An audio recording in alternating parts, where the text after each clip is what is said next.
میری اگلی جنریشن جو ہے نا، میرے لیے بہت فخر کی بات ہے، اور آپ سب کے لیے بھی، کہ آپ کی ہوئی وہ بہن اور دوست ہے. بہن کا رشتہ صرف نہیں ہوتا، دوست کا رشتہ، مرد اور عورت کا دوست کا رشتہ بھی ہے. اور ہم نے اپنے دوستوں کو استوار کرنا ہے، اس میں آگے بڑھنا ہے.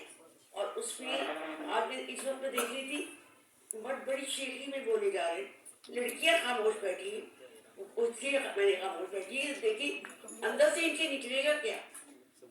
اندر سے اگر شخص نہ نکلے، اگر فن نہ نکلے، اگر آواز نہ نکلے، اگر طاقت نہ نکلے، کوئی فائدہ نہیں. کہ وہ جو ہم مشاہدہ بھی کبھی ہوتے کر رہے ہوتے تو نوجوان آئے ہوتے ہیں تو وہ سیٹی بجاتے ہیں اور شور مچاتے ہیں، نقل نہیں کرتے. تو اس دفعہ کے جلسے میں زہرا آپا آئی ہوئی تھی کراچی سے.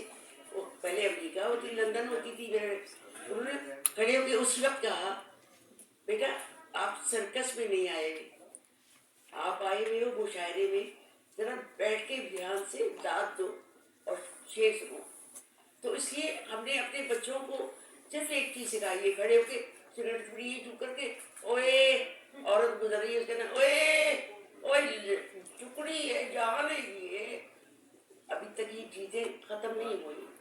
تو میرے بچوں، تم نے اپنے بچوں کو یہ سکھایا، ہم نے اپنے بچوں کو یہ سکھایا کہ ہمارے بچے جو ہیں ہمارے سامنے مقابلہ بھی کریں، اور ہمارے سامنے ہمیں کون نہیں مار کے گزرے گا. مطلب یہ میری جوانی میں ہوتا رہا کہ میں جا رہی ہوں اسکول کالج، کون نہیں مار کے لڑ جائے.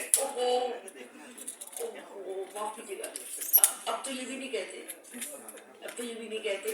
تو میں بہت خوش ہوں ان کے درمیان آ کے. اور مجھے یاد آ رہی ہے کہ پچھلے 2 سال ہوئے، ایران کی ایک لڑکی کی سر کے اوپر چادر دی تھی، تو اس کو پکڑ کے مار کے اور اس کو پہلے اندر رکھا، پھر باہر میں اتنا مارا کہ وہ آخر بن گئی تھی.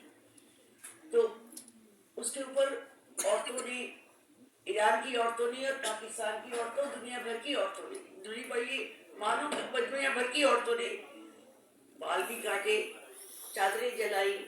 ہم نے اپنی چادریں 1980 میں جلائی، یاد ہے. تو بس اس کے بعد سے ہم چادر نہیں جلاتے، ہم چادر پہنتے، اوڑھتے اور اس کو آپ کے سامنے لے کے آتے ہیں.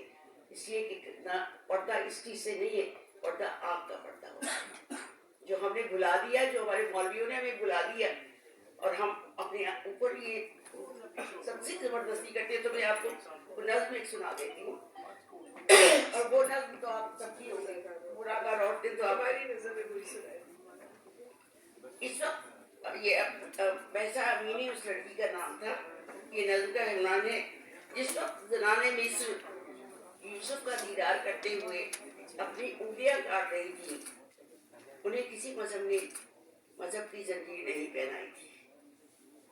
حافظ اور سعدی کی زمین میں پاسداران انقلاب جوان بچی کو تنبیہ کرتے ہوئے جان سے مار ڈالے کو عین اسلام سمجھتے ہیں. فروغ فروزات کے ملک میں عورتیں اسکارف اور دوپٹے جلا رہی ہیں، احتجاج میں بال کاٹ رہی ہیں. شخصی آزادی کے لیے ساری دنیا کی عورتیں اور مرد نعرہ زن ہیں. احمد چانگو اور جاوید پناہی، یہ بڑے شاعر تھے وہاں کے، کہہ رہے ہیں زن، زندگی اور آزادی، یہ نعرہ ہے عورتوں کا بھی، اور یہاں بھی ہونا چاہیے زن، زندگی اور آزادی. مذہب کے برگزاروں کو ویرانہ بنانے کو بس چلے تو درختوں کو بھی حجاب پہنا دیں. یہ تو لیکتی شاخیں دیکھ کر ہونٹوں پہ زبان پھیرتے ہیں.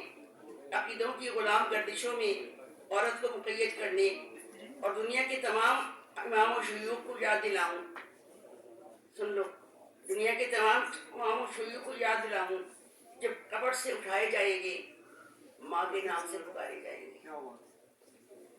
ان ناصحین کو اپنی بخشش کی فکر ہوگی کہ اس وقت بھی عورتوں کو حشر کے میدان میں حجاب پہنانے کو بھاگتے پھریں گے. یہ ہے بنیاد ہماری.